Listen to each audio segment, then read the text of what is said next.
भीषण गर्मी में आपने पूरा पसीना यहाँ पर बहाने का काम किया है। मैं आपका बहुत बहुत धन्यवाद करना चाहूंगा कि जो बहुत बेहतरीन रिजल्ट आपने लोकसभा के चुनाव में हमारे से तीनों विधानसभाओं से मिला, और मैं कह सकता हूं कि पलवल जिले से कांग्रेस पार्टी ने जीत दर्ज की।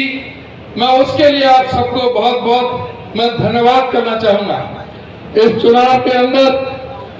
चुनाव के अंदर बहुत ही हमारे साथी जिस तरह से चुनाव के अंदर काम किया, मुझे बताने की जरूरत नहीं है। हमारे साथी जगन डागर रह गए थे, हमारे वरिष्ठ साथी, उनका मैं नाम नहीं ले पाया था, लेकिन मैं कहना चाहूंगा कि जो कांग्रेस पार्टी ने जो उत्कृष्ट प्रदर्शन किया लोकसभा के चुनाव में, पूरे हरियाणा प्रदेश के अंदर 47.6% मत इंडिया गठबंधन ने हासिल किया है, जो पूरे हिंदुस्तान के अंदर सर्वाधिक मत प्रतिशत हरियाणा ने प्राप्त किया है। और साथ ही हम जहां 5 लोकसभा सीटों पर हमने जीत दर्ज की, 3 लोकसभा पर हम कम अंतर से हारे हैं, वहां खुशी की बात यह है कि हमने 90 के 90 विधानसभाओं में जीत दर्ज की है।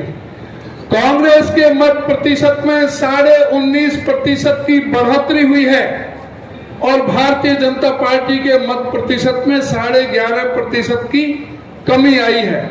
यह इस बात का संकेत है कि हरियाणा प्रदेश की जनता ने पूरी तरह से मन बना लिया है, आने वाला समय कांग्रेस पार्टी का है। और इस भारतीय जनता पार्टी जिसने इस देश को, प्रदेश को जाति, धर्म और मजहब के नाम से जो एक नफरत की दीवार खड़ी करने का काम किया, इस सरकार को उखाड़ फेंकने के लिए हरियाणा में कांग्रेस पार्टी भारी बहुमत से जीत करने जा रही है। उसके लिए मैं आपका बहुत ही धन्यवाद करना चाहूंगा।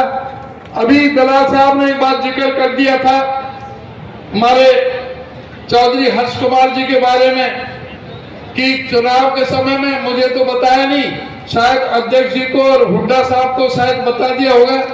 मैं स्पष्ट करना चाहता हूं, आपको कह भी दिया, परंतु पता नहीं आपको भरोसा नहीं होता किसी की बात पर। जिस तरह से यहाँ पर सुभाष चौधरी ने महेंद्र प्रताप को समर्थन दिया था, उसी तरह से चौधरी हर्ष कुमार ने समर्थन दिया था।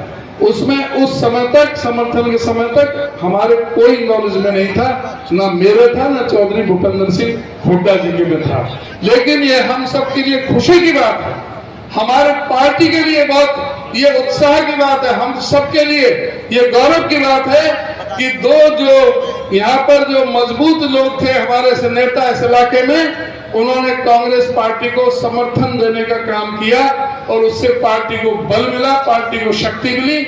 उसके लिए मैं धन्यवाद करता हूं चौधरी हर्ष कुमार जी, आज हमारी पार्टी में विधिवत तौर से आज हमारी पार्टी में शामिल हुए हैं। मैं उनका हरियाणा प्रदेश कांग्रेस कमेटी की तरफ से उनका हार्दिक स्वागत करता हूं और उन्हें विश्वास दिलाते हैं कि पूरी तरह से मिल करके हम सब बराबर का सम्मान देंगे, कहीं किसी तरह की कोई कमी नहीं आएगी।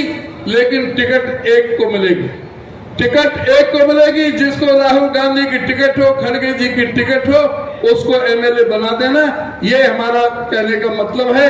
और कोई भी है, चाहे होडल हल्का है, चाहे पलवल है, चाहे हतीन है, चाहे 90 के 90 हल्कों में जो कांग्रेस का टिकट लेकर के आए, उसको जिताने की जरूरत है। आज जो पूछने की जरूरत है कि किस तरह से भारतीय जनता पार्टी ने जिस तरह से हरियाणा में निरंकुश होकर के 10 साल का शासन किया, उसका हमने हरियाणा प्रदेश कांग्रेस की तरफ से हरियाणा मांगे हिसाब अभियान शुरू किया है। उसका मतलब यह है कि ये सरकार बताए कि 10 साल में इनकी क्या उपलब्धियां रही हैं, ये बताए कि इन्होंने 10 साल के अंदर क्या विकास का काम किया है। इनको बताना चाहिए कि आज बेरोजगारी में हरियाणा प्रदेश हिंदुस्तान में नंबर 1 पर क्यों है, आज महंगाई में नंबर 1 पर क्यों है, आज कानून व्यवस्था हरियाणा में क्यों ठप्प होकर के रह गई है, क्यों प्रतिदिन व्यापारियों से फिरौती मांगी जा रही है, किस तरह से 5 की एवरेज पर प्रतिदिन मर्डर हो रहे हैं, 5 की एवरेज पर प्रतिदिन बलात्कार हो रहे हैं महिलाओं के साथ, 46 महिलाओं के प्रतिदिन 46 महिलाओं के साथ छेड़खानी की और दूसरी आपराधिक घटनाएं की जा रही हैं। 96% शेड्यूल कास्ट की आपराधिक घटनाएं बढ़ी है इस सरकार में। क्यों? जो सोशल प्रोग्रेस इंडेक्स, जो सामाजिक सुरक्षा सूचकांक है मोदी सरकार का, उसने हरियाणा को सबसे असुरक्षित प्रदेश क्यों बताया है? ये पूछने की जरूरत है कि क्या कारण है कि 30 बार हरियाणा के अंदर पर्चे लीक हुए हैं। उसके लिए कौन जिम्मेदार है? क्यों हरियाणा स्टाफ सिलेक्शन कमीशन के चेयरमैन और उनके 8 अधिकारियों को सस्पेंड होना पड़ा? क्यों हरियाणा पब्लिक सर्विस कमीशन के अधिकारी को करोड़ों करोड़ों की रिश्वत के साथ पकड़ा गया? किस तरह से हमारे युवाओं के साथ धोखा हो रहा है? क्यों हरियाणा के अंदर 2,02,000 सरकारी पद खाली पड़े हैं?